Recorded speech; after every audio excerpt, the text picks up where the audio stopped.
মাগুরাতে বোনের বাড়িতে বেড়াতে যেয়ে শিশু বাচ্চা ৮ বছরের মেয়ে আসিয়াকে যেভাবে তার সেই বোনের শ্বশুর কর্তৃক ধর্ষণ করা হয়, ঢাকা সিএমএসে ভর্তি থাকা এমনকি চিকিৎসাধীন অবস্থায় অবশেষে সেই আসিয়া মৃত্যুবরণ করেছে।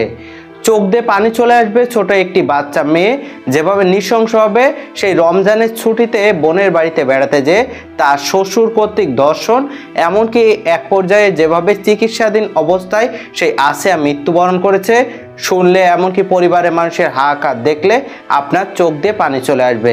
চলুন সরাসরি মূল ভিডিওতে চলে যাই।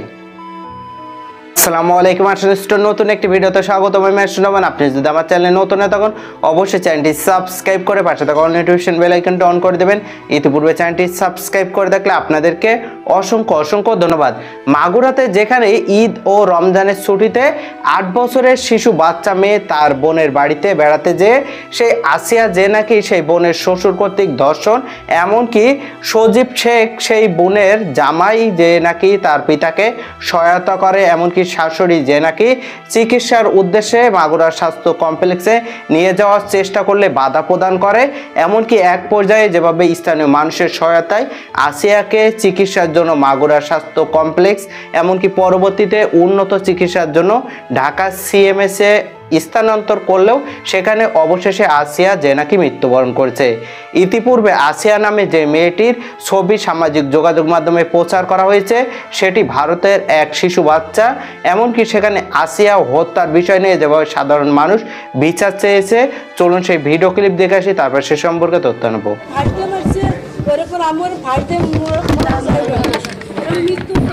আমার মনে যেরকম ব্লেডে কাটছে, গলায় ফাঁস দিয়েছে, ঠিক সেরকম বিশ্বাস চাই আমি আপনাদের কাছে। ওইরকম ফাঁসি দিয়ে যেন ওর মারে, ওইরকম যেন ওর ব্লেডে কাটে। আমার যে না আমার লোককে যে কষ্ট দিচ্ছে না, আমি নিজে ইচ্ছে একবার দেখতে চাই এরকম ফাঁস দিয়ে মোরা। এইটুকু আপনাদের কাছে আমার বিশ্বাস তাইলে যেহেতু আরো এরকম মৃত্যু দেয়।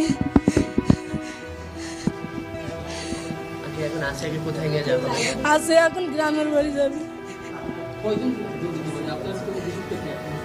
আমার অভিযোগ একটাই, ওর যখন ব্যালেটের কাটিছে, ফাইসটা মারিছে, ওই রকম উগারও আমি ফাইসটা দেখতে চাই। ফাইসটা দেখতে চাই ওইরকম ব্যালেটটা যেন উগারও এরকম কাটে, এইটুকুই আমার আবদার। ঘটনার দিন ওর আপার বাড়ি বেড়াতে গেছিল, বেড়াতে গেলি ওর আপারের ধরে মারিছিল, ওর আপারের ধরে মারিছিল বলে তখন আর কি ও কইছিল যে আমি যাই কইয়ে দেবো আমার মার কাছে। তখনই সেই রাত্রি ওইরকম ঘটনা ঘটিছে।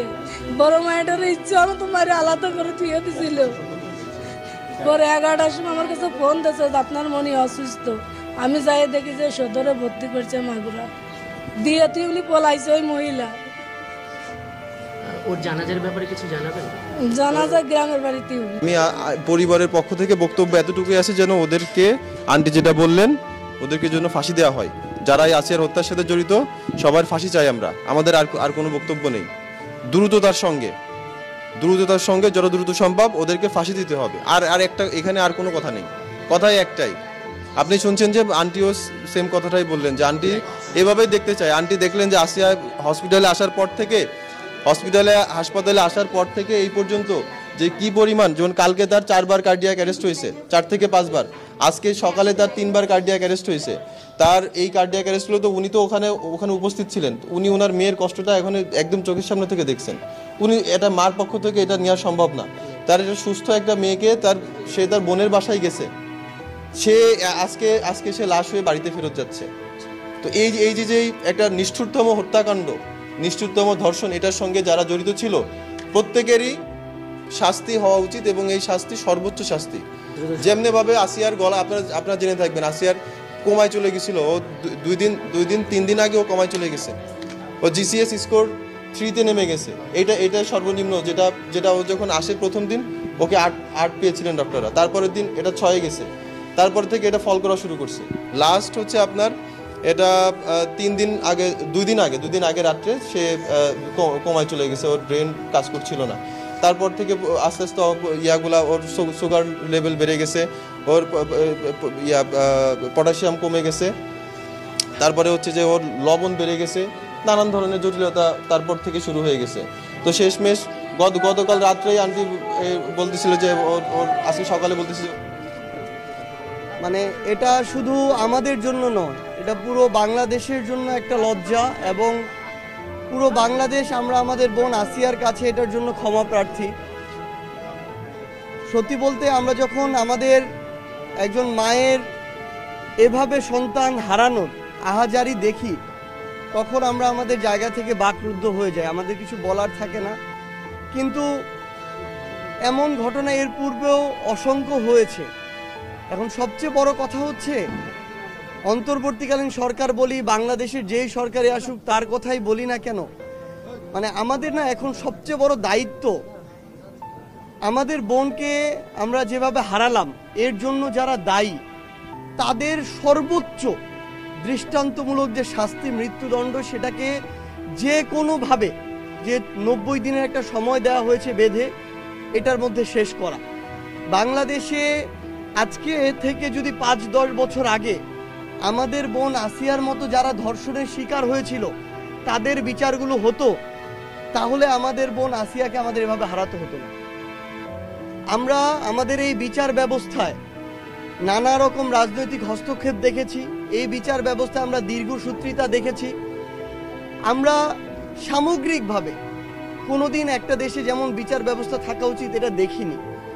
তো সেই জায়গা থেকে আমরা মনে করি যে এখন সময় হয়েছে তো যে শাস্তি এটা নিশ্চিত করা, এবং এর মধ্য দিয়ে আগামীর বাংলাদেশে যেন আমার আর কোনো বোনকে না হারাতে হয় এটা আমাদের নিশ্চিত করতে হবে।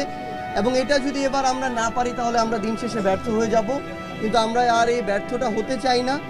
এবং আমার মনে হয় যে আমাদের মায়ের যে আহাজারি, বাবার যে পাগল প্রায় অবস্থা, সেটা কোনোদিন এরকম কথায় বা ভাষায় প্রকাশ করা সম্ভব।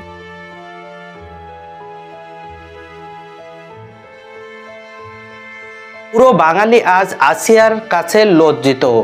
8 বছরের বাচ্চা মেয়ে যে নাকি আনন্দ উপভোগ করতে নিজের বোনের বাড়িতে বেড়াতে যেয়ে বোনের শ্বশুর কর্তৃক লালসার শিকার হয়ে যেভাবে ধর্ষণ হয়েছে, এমনকি পরিসমাপ্তিতে আসিয়ার যে নাকি মৃত্যুর বিষয় নিয়ে সেখানে ঢাকা সিএমএস থেকে তার পরিবারের কাছে লাশ হস্তান্তর করলে যেভাবে সেই জানাজার অংশগ্রহণ করে লাখো জনতা, এমনকি আসিয়ার প্রতি সকল বাঙালি যেভাবে শ্রদ্ধা ভরে ক্ষমা চাচ্ছে, কারণ 8 বছরের একটি বাচ্চা মেয়ে যে পৃথিবীর কিছুই বোঝে না, যেভাবে লালসার শিকার হয়ে ধর্ষণের সম্মুখীন হয়ে যেভাবে তার সেই মৃত্যু হলো, অবশ্যই সেই হত্যাকারীদের উপযুক্ত শাস্তি জনসম্মুখে মৃত্যুদণ্ড দেওয়ার জোর দাবি জানাচ্ছে, এমনকি সেটা অনেক দ্রুততম কার্যকর করা হয়। অবশ্যই সেই সম্পর্কে আপনাদের তথ্য মন্তব্য কমেন্ট বক্সে জানাবেন। সকলে সচেতন থাকবেন, পরিবার নিয়ে ভালো থাকবেন, সুস্থ থাকবেন। দেখা হবে পরবর্তী অন্য কোনো ভিডিওতে। সে পর্যন্ত আল্লাহ হাফেজ।